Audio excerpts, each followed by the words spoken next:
लेकिन मैं उसे निकाल नहीं पा रही। आप अपने घर वालों को भेजेंगे? कितना अच्छा लगता हूँ मैं तुम्हें। तुम्हारा कुछ खो गया? कोई हिसाब भी नहीं है। जरियाब के लिए मुझे छोड़ दो। सवाल करें, मैं जवाब दूंगा। मोहल्ले में जो हमारी इज्जत थी वो तो गई। इसके 30 मिनट पे निकाह है मेरा। मुझे कोई फर्क नहीं पड़ता लोग क्या बातें करते। मुझे अबू बकर से शादी करनी है। सिर्फ अबू बकर का नाम है मेरे साथ। शादी करोगी मुझसे?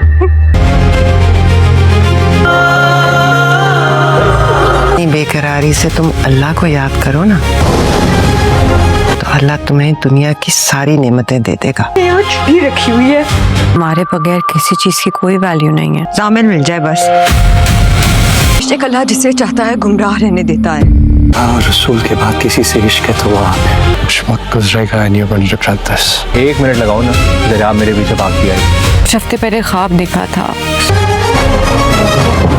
मैंने बहुत सुसाइडल हरकतें करते हुए देखा है। ये बाजी के बारे में सब कुछ जानते हैं। उसे कोई गुनाह परेशान कर रहा है। अगर मैंने गुनाह नहीं किया तो मैंने गुनाह नहीं किया।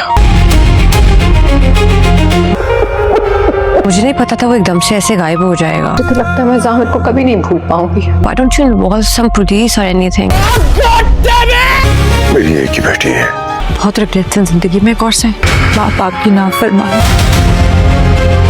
क्या जामिल और जरियाब फिजिकल हो चुके हैं? गाड़ी में उन्होंने वो गुनाह कर दिया है जो उन्हें नहीं करना चाहिए था, जिसका दादी को बहुत ही ज्यादा डर है। आइए जानते हैं ये सब इस वीडियो में। दर निजात की आने वाले एपिसोड में आप देखेंगे कि इस वक्त सबसे बड़ा सवाल हमना को लेकर है, जो खुशबख्त के घर आकर खुद को अबू बकर की बीवी बताती है। लेकिन मेरा मानना है कि हमना और अबू बकर की कहानी इतनी सादा नहीं है। हमना का ये कहना कि अब सिर्फ अबू बकर का नाम ही उसके साथ है, इस बात की तरफ वाज़ेह इशारा करता है कि शायद अबू बकर ने किसी मुश्किल में फंसी हुई लड़की को तहफ़्फ़ुज़ देने के लिए इसका साथ दिया हो। यही वजह है कि अगली किस्त में अबू बकर की वजाहत पूरे मामले का रुख ही बदल सकती है। दूसरी तरफ जामिल मुसलसल जरियाब की जिंदगी को तबाही की तरफ ले जा रहा है। जामिल का अचानक गायब हो जाना और फिर अपने गुनाहों का जिक्र करना इस बात की निशानदाही करता है कि वो किसी बहुत बड़े मसले में फंस चुका है। ड्रग्स, कर्ज या कोई ऐसा राज जिसे वो जरियाब से छुपा रहा है, जल्द ही सबके सामने आ सकता है। और दादी का वो गिद्ध वाला ख्वाब भी अब ज्यादा मैनी खेज लग रहा है, क्योंकि जरियाब आहिस्ता आहिस्ता इसी रिश्ते में ज़हनी और जज्बाती तौर पर बिल्कुल ख़त्म होती जा रही है। सबसे अहम बात यह है कि जरियाब अभी भी जामिल को बचाने की कोशिश कर रही है, लेकिन बहुत जल्द उसे जामिल की वो खतरनाक हकीकत नजर आ सकती है जिसका उसने कभी तस्वर भी नहीं किया होगा।